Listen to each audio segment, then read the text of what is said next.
Too many people are worried about life after death. I think that question is ludicrous.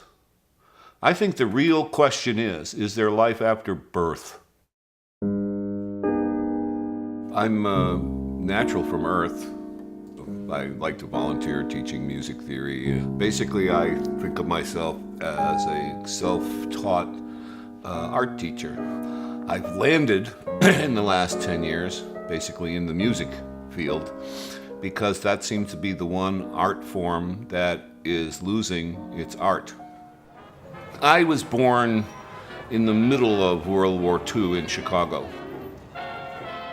I would stand in front of the TV and conduct the television and dance and sing, and I got really good at memorizing songs. So my mother decided that at a fairly early age she would try me out on a musical instrument. From the time I was about 4.5 years old, and I played French horn and got pretty good at it. I turned out to be a bit of a child prodigy. My grandmother decided to take me down to this television station one afternoon, and I auditioned for the local version of The Little Rascals, and because I looked like Spanky and because I could sing and dance, I got the job. And then I wound up being on television every week, singing and dancing. And at age 12, I had my first nervous breakdown. There was a kid in school named Ralph who was my nemesis. And Ralph was a bully and picked on me a lot. I was emotionally sensitive, I was talented, I was everything Ralph wasn't. So one day I'm at my psychiatrist in the playroom having a good time playing, and all of a sudden in comes Ralph. I remember very distinctly going over into one of the corners of the room and crouching into a fetal position and staring out the window and started sucking on my thumb, and that was the first time I actually felt my mind split. Found a doctor who was really good at helping me get back into my music and calm me down without the pressure. He decided that my brain can only handle so much pressure. Everybody's brain is like a dam holding back huge forces. And I was born with a dam with a thinner wall that has a crack in it. I found that I was falling asleep at work a lot, or I'd go into the Faraday cage to work on something and would fall asleep.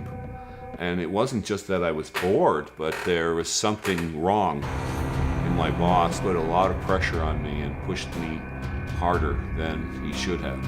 And I wound up, my brain snapped and I had another nervous breakdown. I wound up in a mental hospital that time, Alexian Brothers Hospital. Oh my God, it was like going back to the 12th century. It was the worst hospital I've ever seen in my life. Literally, instead of doctors, they had monks in brown burlap robes walking around the corridors. The worst thing that ever happened to me in my life. Not everybody is the survival of the fittest alpha ape, okay? We can't hide our crazies away and medicate them. We need to bring those people right out here and enjoy their mental breakdown. And, you know, and when they go completely bonkers, be there for them and party with the craziness when it's there.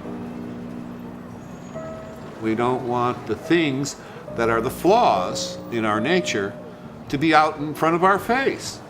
And I think that if you want those people to have a good quality life and to feel decent about themselves, they have to be out in society. And only society as a whole, treating them properly, can help get them back on track.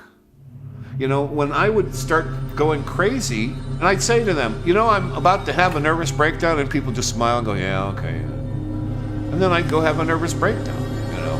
When any one of those people could have helped take the pressure off, come over and put their arm around me and say, look, if you want to go nuts, you go right ahead. I'm not going anywhere. I'll be right here when you come back. That would be nice. I don't see that. I need to learn how to hug myself.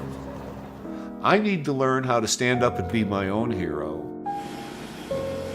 Yeah, I can't work a job 9 to 5 like everybody else, but guess what? When I think well, and I can bring things to this society that this society needs. And now here I am, 65 years old, and it's only in the last 10 years that I've learned to deal with myself. And I decided that I would try to keep myself busy by constantly learning new things. So I kind of looked around in my head and said, what's the one thing that's been consistent through my whole life that I really have a strong passion for?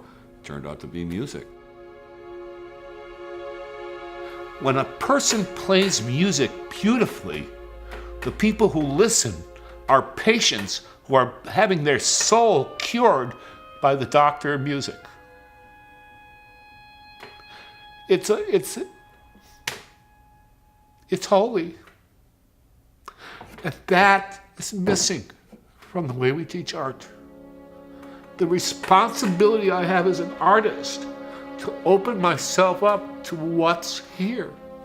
But when I'm performing it, if I don't give myself over to the music as well and let me disappear and let the music appear, then there's no healing. That connection's not there. And we're connecting on a very deep, human, spiritual level. It's like life force itself. It's what life is. It's a privilege to be able to step out of yourself and give yourself over to something like that. And let that miracle just come forward and happen. You know, I carry a lot of suicidal feelings. I have problems with dealing with my consciousness. But the one thing I know is I want to live. I want to be here now, and I want to know I'm here now, and I want to feel it. And I want everybody to dance and sing.